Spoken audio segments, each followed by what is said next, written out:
नमस्कार मेरे शेरों, नमस्कार। कैसे हैं आप लोग? एक बार जल्दी से आ जाइए, जुड़ जाइए। फिर मैं आज आप लोग के सामने रेलवे की तरफ से यानी आरआरबी की तरफ से जो वैकेंसी निकाली गई है सेक्शन कंट्रोलर के, उसके फॉर्म को कैसे भरना है, किस स्टेप में क्या फिल करना है, सारी डिटेल आप लोगों को अगले 10 मिनट के अंदर देने वाला हूं। तो आप सभी लोग इस वीडियो को लास्ट तक देखिएगा और अगर आपका कोई डाउट रह जाता है तो आप इस वीडियो के नीचे ऑफलाइन कमेंट करके मेरे से पूछ सकते हैं। अगर मैं बात करता हूं आरआरबी की तरफ से निकाली गई जो वैकेंसी है सेक्शन कंट्रोलर की, इसके फॉर्म जो हैं आप लोग के 15 जुलाई से भरे जाना स्टार्ट हुए हैं और 14 अगस्त फॉर्म को भरने की लास्ट डेट रहने वाली है। ठीक है ना? तो कंप्लीट डिटेल मैं आप लोग को यहाँ पर बताता हूँ। अगर आप फॉर्म भरने में किसी प्रकार की कोई गलती हो तो करते हो तो मॉडिफिकेशन 17 अगस्त से लेकर 26 अगस्त के बीच में कर पाओगे और अगर आप फिजिकली चैलेंज कैंडिडेट हो तो 27 अगस्त से लेकर 31 अगस्त तक आपको अपने स्क्राइब की डिटेल फिल करनी होगी।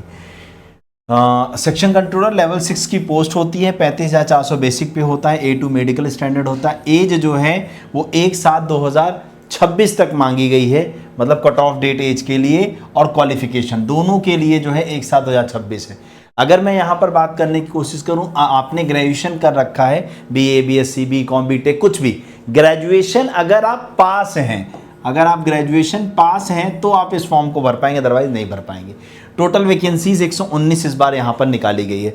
अब एक सबसे बड़ा सवाल कि सर हमारी डेट ऑफ बर्थ ये है तो हम फॉर्म भर पाएंगे या नहीं, तो उसके लिए प्रॉब्लम का सॉल्यूशन ये है कि अनरिजर्व कैटेगरी यानी जनरल और EWS वालों, अगर आपका जन्म 2/7/1993 के बाद हुआ है और 1/7/2006 के पहले हुआ है तो आप फॉर्म भर पाएंगे। OBC कैटेगरी को 3 साल का एज रिलैक्सेशन मिलता है, तो अगर आपका जन्म 2/7/1990 के बाद और 1/7/2006 से पहले हुआ है तो आप भर सकते हैं। SC/ST को 5 साल का एज रिलैक्सेशन, तो 2/7/1988 के बाद जन्म हुआ और 1/7/2006 से पहले, इसके बीच में अगर आपकी डेट ऑफ बर्थ आती है जिस भी कैटेगरी से आप बिलोंग करते हो तो आप फॉर्म भर सकते हो।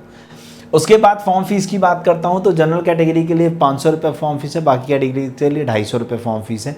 जैसे आप CBT दोगे आप लोग को 400 रुपये रिफंड हो जाएंगे और CBT देने पे इस कैटेगरी में लोगों को 250 के 250 रिफंड हो जाएंगे। ठीक है? अगर मैं सिलेक्शन के प्रोसेस की बात करता हूँ तो एक CBT होना है, फिर CBAT यानी साइकोमेट्रिक टेस्ट, फिर डॉक्यूमेंट वेरिफिकेशन और मेडिकल। आपका एग्जाम 120 मिनट का होगा, 100 क्वेश्चन का होगा, 1/3 नेगेटिव मार्किंग है। एग्जाम का पैटर्न आपके सामने है, यहाँ पर न तो GS आनी है, न करंट अफेयर आनी है, कुछ भी नहीं आना है यहाँ। ठीक है ना? तो 120 क्वेश्चन हैं आप लोगों के, मैथ्स के आपके 60 क्वेश्चन, लॉजिकल कैपेबिलिटी के 20 और मेंटल रीजनिंग यानी रीजनिंग के 40 क्वेश्चन है, जिसमें से एक कॉम्प्रिहेंशन का पार्ट है, बस 100 क्वेश्चन है यहाँ पर। ठीक है? उसके बाद आप आरआरबी वाइज किस आरआरबी में कितनी वैकेंसी है आप यहाँ पर देख सकते हैं। इसके रिगार्डिंग मैंने एक शॉर्ट भी बनाया है, अगर आप चाहें तो आप उस शॉर्ट को देख के ये अंदाज़ा लगा सकते हो कि किस आरआरबी में ज़्यादा वैकेंसी, किस आरआरबी में कम वैकेंसी है और वहाँ से फॉर्म अप्लाई करें आप लोग। ठीक है? तो ये सभी आरआरबीज़ की वैकेंसीज़ हैं टोटल। तो फॉर्म फिलिंग के लिए क्या करना है आपको? सबसे पहले रेलवे की वेबसाइट पर पहुंचना है, rrbapply.gov.in पर। कहाँ पहुंचना है बेटा? rrbapply.gov.in पर। ठीक है? मैं आप लोग को स्टार्टिंग में ही दिखा देता हूँ, ये वेबसाइट मैंने यहाँ पर लिख रखी है, ये देखो, ये वेबसाइट मैंने यहाँ पर, ये www.rrbapply.gov.in, इस वेबसाइट पर जा करके आप लोग फॉर्म भरने की स्टार्टिंग कर पाओगे यहाँ पर। ठीक है? तो जब हम फॉर्म भरने की बात करते हैं, ये तो वेबसाइट है, ये यहाँ पर देखो आप लोग को यहीं पर नीचे दिखाई देगा आपको सेक्शन कंट्रोलर और टेक्नीशियन दोनों चीज़ें। ठीक है? तो आपसे अगर आपका देखो, इधर देखो ऑप्शन आ रहे हैं ना, क्या ऑप्शन आ रहे हैं वो देखो। अगर आपके पास पहले से अकाउंट है, दैट मीन्स अगर आपने पहले से OTR कर रखा है, 1 टाइम रजिस्ट्रेशन, तो आप सीधे लॉगिन करेंगे। अगर आप पहली बार फॉर्म भरने जा रहे हैं रेलवे का, कोई भी 2024-25 में भी अगर भरा है तो भी दिक्कत नहीं है, OTR नहीं करना पड़ेगा। लेकिन अगर आप पहली बार करने जा रहे हो तो आपको क्रिएट एन अकाउंट पे जाएगा। ठीक है? और अगर आप फिजिकली चैलेंज कैंडिडेट हो तो आपको स्क्राइब का रजिस्ट्रेशन भी यहाँ पर करना पड़ेगा। ये 2-3 चीज़ें आप लोग को ध्यान रखनी पड़ेंगी। ठीक है? उसके बाद आप अगर चाहे आप आधार से लॉगिन कर लो, चाहे आप आरआरबी के क्रेडेंशियल यानी लॉगिन ID और पासवर्ड से आप कर लो। ठीक है? वैसे आधार से कर लेना हमेशा आपका सही रहेगा। ठीक है? उसके बाद आपके पास फ़ोन नंबर वगैरह मांगेगा, जनरेट OTP करेगा, I am not a robot करके लॉगिन कर लीजिएगा, आप लॉगिन हो जाएंगे। ठीक है ना? इस तरीके से। चलिए, तो इस तरीके का एक मैसेज आएगा सबसे पहले, जिसमें आपसे लिखा है साफ साफ कि अगर आपने 2024 या 25 या 26 के किसी भी आरआरबी में अपना फॉर्म भर रखा है, OTR कर रखा है, तो दोबारा आपको OTR करने की ज़रूरत नहीं है, ठीक है। और नहीं किया है तो आप नया OTR करोगे, जिसमें आपसे क्या क्या जानकारी मांगेगा कि आप किस कंट्री से बिलोंग करते हो। हाँ, फुल नेम अपना नाम लिखिएगा, दोबारा टाइप करिएगा। उसके बाद क्या आपने कभी अपना नाम बदला है, तो आप लोग नो करिएगा, मुझे नहीं लगता किसी का नाम चेंज हुआ होगा। उसके बाद डेट ऑफ बर्थ लिख के रीटाइप करना है, यानी दोबारा कन्फर्मेशन के लिए। फिर उसके बाद जेंडर सेलेक्ट करना है, दोबारा फादर नेम दोबारा लिखना है, मम्मी का नाम दोबारा लिखना है, कॉन्टैक्ट डिटेल में ईमेल आईडी और मोबाइल नंबर, ये दोनों मोस्ट इम्पॉर्टेंट हैं, ये दोनों मोस्ट इम्पॉर्टेंट हैं। ऐसा लिखना जो आप ज्वाइनिंग तक चला सको, ठीक है ना। कोई नई मेल आईडी बनाओ तो ज्वाइनिंग तक उसको चलाना होगा, ईमेल आईडी, उसका पासवर्ड वगैरह सब कुछ याद होना चाहिए, ठीक है। जनरेट OTP पे जैसे ही मेल आईडी डालोगे जनरेट OTP पे क्लिक कर देना, जैसे ही मोबाइल नंबर डालोगे जनरेट OTP पे क्लिक कर देना। आपके मोबाइल पे और मेल आईडी दोनों पर OTP जाएगा, उसको लिख करके वेरीफाई करना होगा। फिर आधार वेरिफिकेशन आप लोग को यहाँ पर करना पड़ेगा, ठीक है ना। आधार वेरिफिकेशन करना इसलिए ज़रूरी है बेटा, क्योंकि बाद में किसी प्रकार की कोई दिक्कत ना आए, ठीक है ना। उसके बाद आप लोगों को क्रिएट पासवर्ड करना होगा। पासवर्ड मैं आपको सिंपली बता दूं, जैसे मान लो मेरा नाम राम है तो मैंने लिख दिया राम @123, कुछ इस टाइप का पासवर्ड बना लेना, जिसमें एक लेटर कैपिटल, बाकी स्मॉल, एक सिंबल और नंबर, ये सारी चीज़ें आनी चाहिए वहाँ पर, ठीक है। उसके बाद इस तरीके से आप लोग preview and create and account पे क्लिक कर देना, तो आप लोग का जो अकाउंट है वो क्रिएट हो जाएगा, ठीक है। देन उसके बाद आपको दोबारा से लॉगिन करना पड़ेगा अपने ईमेल आईडी पासवर्ड से, 2 फैक्टर ऑथेंटिकेशन से। फिर इस तरीके का पेज खुल के आएगा, जिसमें जनरल इंस्ट्रक्शंस हैं, ऑनलाइन एप्लीकेशन है, एप्लीकेशन हिस्ट्री है, मॉडिफाई रजिस्ट्रेशन डिटेल्स है। तो आप लोग को इस पर क्लिक करना है, यहाँ पर देखो ऑनलाइन एप्लीकेशन पे क्लिक करना है, तो ये खुल के आएगा। इसमें आप लोग को साफ साफ देखने को मिल रहा है ना ऑनलाइन एप्लीकेशन में कि centralise employment notice 03/2026 section controller, और अभी आप लोग को साथ ही साथ उसका भी दिखाई देगा, टेक्नीशियन ग्रेड 1 का भी दिखाई देगा, क्योंकि ये 29/7 को बंद होने वाला, 29 जुलाई को। तो जिस भी RRB से आपको फॉर्म भरना है वो RRB सेलेक्ट करना, दोनों चेकबॉक्स पे टिक करना और नेक्स्ट पे क्लिक कर देना, आप लोग का आगे फॉर्म ओपन हो जाएगा। सबसे पहले आप शादीशुदा हैं या नहीं है पूछेगा, रिलीजन क्या है, मदर टंग क्या है आप लोग का, पेपर किस भाषा में देना है, और आप लोग को 2 परमानेंट मार्क्स, मतलब जैसे मान लो कोई चोट का निशान है, कोई मस्सा है, कुछ ऐसी चीज़ जिससे आपकी पहचान हो सके, तो वो आपको यहाँ पर फिल करनी पड़ेगी, ठीक है। उसके बाद कम्युनिटी डिटेल्स, किस कैटेगरी से बिलोंग करते हो, जनरल, OBC, EWS, किससे भी, जिस भी कैटेगरी से बिलोंग करते हो उस कैटेगरी का कास्ट सर्टिफिकेट की भी सारी डिटेल देनी पड़ेगी। EWS हो तो EWS वालों, SC के हो, ST के हो तो आपके पास सेंट्रल का सर्टिफिकेट होना चाहिए, ठीक है। तो जैसे अगर आप EWS से हो तो यहाँ देखो साफ साफ मेंशन लिखा हुआ है, the EWS candidate must produce income and asset certificate is requested format based on the income financial year 2025-26 and valid for the year 2026-27। मतलब आपने अगर अभी बनवाया होगा तो आप लोगों का 2026-27 ये जो ईयर चल रहा है इसमें वैलिड हो जाएगा। And issue on or after 1/4/2026 after the completion of financial 2025-26 but not later than the closing date of the application form for the notification that is 14/8/2026। मतलब 1 अप्रैल 2026 के बाद का बना होगा EWS वालों तो बिल्कुल सिंपल आपका वैलिड माना जाएगा, ठीक है। आई अंडरस्टैंड एंड एग्री करके फिर आपको सारी डिटेल भर देनी होगी। सेम इसी तरीके से अगर आप ST कैटेगरी से बिलोंग करोगे तो देखो नेम ऑफ कास्ट क्या है, मतलब किस स्टेट ने इशू किया है, उसका certificate number, community certificate issuing authority कौन है, ये सारी डिटेल आप लोग की जो सर्टिफिकेट से रिलेटेड मांगी जाएगी आप लोग को फिलअप करनी पड़ेगी। और उसके साथ ही साथ अपलोड योर कास्ट सर्टिफिकेट जो कि सेंट्रल का होना चाहिए, आपको अपलोड करना पड़ेगा। तो EWS वालों EWS का, OBC वालों OBC का, ठीक है। उसके बाद आप लोग को अपना एड्रेस, पोस्टल एड्रेस डिटेल भरनी होगी, आप लोग को कंप्लीट डिटेल, और परमानेंट एड्रेस भी भरना पड़ेगा। अगर दोनों सेम है तो सेम कर दीजिएगा, ठीक है। उसके बाद सेव नेक्स्ट कर दीजिएगा। देन पर्सनल डिटेल्स में क्या आप सर्विसमैन, एक्स सर्विसमैन है तो अगर एक्स सर्विसमैन है तो उसकी डिटेल देनी होगी, अदरवाइज नो कर दीजिएगा। पर्सन विद बेंचमार्क डिसेबिलिटी, किसी प्रकार की डिसेबिलिटी है आप लोगों को तो वो डिटेल यहाँ पर देनी होगी, अगर नो कर दोगे तो कुछ नहीं आएगा आगे, ठीक है। उसके बाद इकोनॉमिकली बैकवर्ड क्लास EBC से बिलोंग करते हो तो नो कर देना।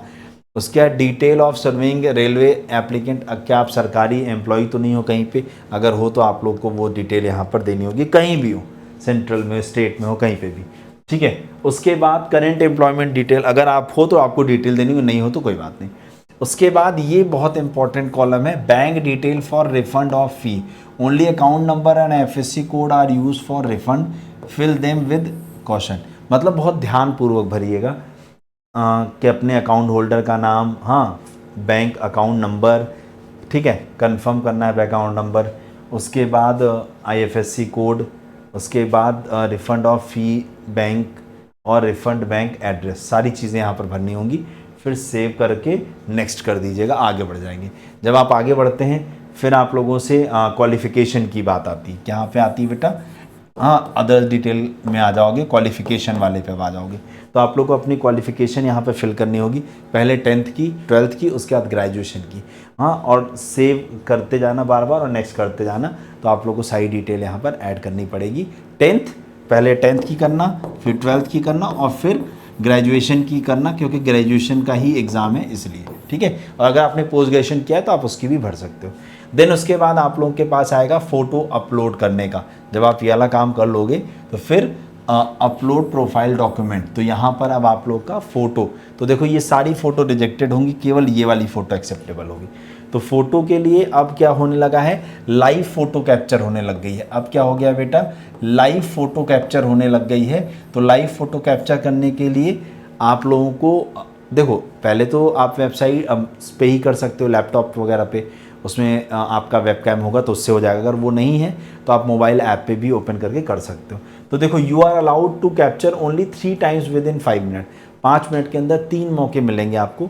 एक ऐसे, जैसे ओपन करोगे ऐसे रेड कलर का एक गोला बन के आएगा, उस गोले में अपनी गर्दन को रखना है और आईज़ को ऐसे फ्लिकर करना है, ऐसे ऐसे ऐसे ऐसे, तो अपने आप वो फ़ोटो कैप्चर कर लेगा, ठीक है।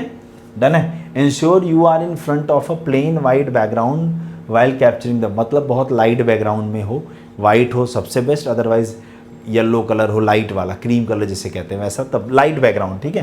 Please proceed only when you are ready, जब आप रेडी हो तब आप यस कर देना, तो आपकी फ़ोटो खींचने लग जाएगी, ठीक है। डन है। उसके बाद आपको फ़ोटो के साथ साथ सिग्नेचर भी यहाँ पर अपलोड करना होगा, ठीक है ना। तो जैसे अगर ये एक स्कैनर है, इस स्कैनर से आप लोग का मोबाइल ऐप ओपन हो जाएगा। देखो बोला ना, scan the QR, click on the link, it open the IRB GOV in portal, enter your IRB account credential and log in with OTP, upload the live image and phone camera से, phone कैमरे से फिर आप live image कर लोगे। ये देखो, ये मैंने साइड में जो रखा है ना, ये मोबाइल ऐप खोल के रखा है। फिर ऐसे ही ऐप खुलेगा, आपको लॉगिन करना पड़ेगा। लॉगिन करने के बाद आपको अपनी सारी फ़ोटो कैप्चर वगैरह करनी पड़ जाएगी, ठीक है। फ़ोटो कैप्चर करके कर देना। उसके साथ साथ फिर साइन भी अपलोड करना पड़ेगा। और सिग्नेचर की जब हम बात करते हैं तो सिग्नेचर 30 KB से 49 KB के बीच में होना चाहिए, ठीक है। और कोशिश ये करना कि सिग्नेचर वाइट पेज पर ब्लैक पेन से, वाइट पेज पर ब्लैक पेन से आप यहाँ पर सिग्नेचर करें, ठीक है। डन है। ओके। उसके बाद आप लोग इस तरीके से फिर आप अगले वाले कॉलम में आओगे जिसमें प्रेफरेंस एंड प्रीव्यू की बात आएगी। तो आपने चूंकि मुंबई RRB मुंबई से अब फिल किया है, तो वहाँ पर सेक्शन कंट्रोलर की वैकेंसी है, इस पर प्लस पे क्लिक करना है, तो ये प्रेफरेंस इस तरफ आ जाएगा। लास्ट टाइम ज़्यादा था तो कई सारे सेलेक्ट करने का ऑप्शन था, ठीक है। देन उसके बाद आप लोगों को डिक्लेरेशन देना होगा, यहाँ आई हैव करना, और ये 2 और होंगे, यहाँ पर प्लेस डालना, यहाँ डेट आ जाएगी, और फिर सेव करके प्रीव्यू एप्लीकेशन कर लेना। जब प्रीव्यू एप्लीकेशन करोगे तो इस तरीके से खुल के आ जाएगा। और देन उसके बाद यहाँ चेक बॉक्स पे ऐसे टिक करना है और उसके बाद सबमिट कर देना है। एक बार सबमिट हो जाएगा फिर आप लोग की फ़ी पेमेंट वाले कॉलम पे ले जाएगा, और इस तरीके से जो आप लोग का फॉर्म है वो पूरी तरीके से भर जाएगा। अगर ठीक है, अगर आप लोग बेहतर तरीके से तैयारी करना चाहते हो बेटा, तो आप लोग के RRB सेक्शन कंट्रोलर के लिए हम लेकर आ गए हैं एक बैच। इस बैच में जुड़ने के साथ साथ आपको live classes, study notes, class notes जिसे कहते हैं, प्रैक्टिस क्वेश्चन से ज़्यादा, मॉक टेस्ट 150 से ज़्यादा, और previous year questions with explanation मिल जाएंगे। साथ ही साथ आपके लिए रीडिंग कॉम्प्रिहेंशन वाला जो पार्ट है उसके लिए स्पेशल क्लास शानू सर से मिलेगी, और डेटा इंटरप्रिटेशन की भी स्पेशल क्लास आपकी यहाँ पर चलेगी। तो आप लोग इसमें जुड़ सकते हो। अब आपको करना क्या है, इस बैच से जुड़ने के लिए आप लोग को जो डिस्काउंट कोड या जो कूपन कोड यूज़ करना होगा वो ध्यान रखिएगा, वो है AVS। AVS कूपन कोड लगा करके आप इसमें जुड़ सकते हैं और अपनी तैयारी शुरू कर सकते हैं। अगर आपकी कोई डाउट या कोई क्वेरी हो तो आप इस वीडियो के नीचे कमेंट करके मेरे से ज़रूर पूछ लीजिएगा। और आप लोगों को ये बैच कैसे मिलेगा, कहाँ से मिलेगा, तो उसके लिए आपको क्या करना है, RRB की वेबसाइट पर ना जाके मतलब अपने रेलवे टेक्स्ट बुक पर जाना है। सबसे पहले रेलवे टेक्स्ट बुक पर जैसे ही पहुँचते हो आप लोगों को लाइव वाले सेक्शन में जाना है। लाइव वाले सेक्शन में जाने के बाद आप लोगों को एक सेकंड दे देना मेरे को, आपको इस वीडियो के डिस्क्रिप्शन में इस वीडियो के डिस्क्रिप्शन में ही हम आपको क्या लगवा देंगे, इस बैच का लिंक लगवा देंगे। इस वीडियो के डिस्क्रिप्शन में आपके बैच का लिंक लग जाएगा, ठीक है। तो आप लोगों को क्या करना है, इस वीडियो के डिस्क्रिप्शन में मोर पर जाना है। जैसे ही मोर पर पहुंचोगे ये देखो RRB सेक्शन कंट्रोलर का बैच दिख रहा है, आप लोगों को दिख रहा है ना, RRB सेक्शन कंट्रोलर 2026 बैच। इस पर चले जाना है। जैसे आप लोग इस पर क्लिक करोगे आप लोग को ये ऐप पर लेकर जाएगा, ठीक है। ये पूरी टीम आपको पढ़ाने वाली है। यहाँ पर व्यू ऑल प्लान्स पे जाना है। अभी देखो 3 महीने के लिए अगर बैच लेते हो 649 का मिलेगा, 12 मंथ्स के लेते हो 1999 का मिलेगा। लेकिन यहाँ अप्लाई कूपन आ रहा है ना, यहाँ जाना और यहाँ लगा देना AVS और इसे लगा के अप्लाई कर देना। जैसे अप्लाई करोगे मात्र 529 रुपये लगेंगे आपके, मात्र 529 रुपये लगेंगे। और आप लोगों को सेक्शन कंट्रोलर के बैच के साथ साथ NTPC का बैच भी मिल जाएगा, ग्रुप D का भी बैच मिल जाएगा अगले 3 महीने तक। बस इस बात का ध्यान रखना कि AVS कूपन कोड का इस्तेमाल करके जुड़िएगा, जिससे आप लोग हमारी गाइडेंस में आ सके और प्रॉपर आप लोग तैयारी कर सके। इसमें आप लोग को रीजनिंग मैं पढ़ाऊँगा और चंदन सर दोनों लोग मिल करके पढ़ाएंगे, वर्बल नॉन वर्बल पार्ट, ठीक है। तो इस में जब 3 महीने के लिए आप जुड़ते हो सुपर पास लाइव में, तो आप लोगों को सेक्शन कंट्रोलर के आगे आने वाले 3 महीने के अंदर जो भी बैच होंगे वो भी मिलेंगे, लाइव क्लासेस भी, रिकॉर्डिंग क्लास भी, टेस्ट सीरीज भी, सब कुछ मिल जाएगा। रेलवे के साथ साथ SSC के बैचेस भी मिल जाएंगे। इसलिए इसको जाओ और अभी एनरोल करके अपनी तैयारी शुरू कर दो। अगर कोई डाउट हो तो वीडियो के नीचे कॉमेंट करके मुझसे ज़रूर पूछ लीजिएगा। Thank you so much. जय हिंद, जय भारत।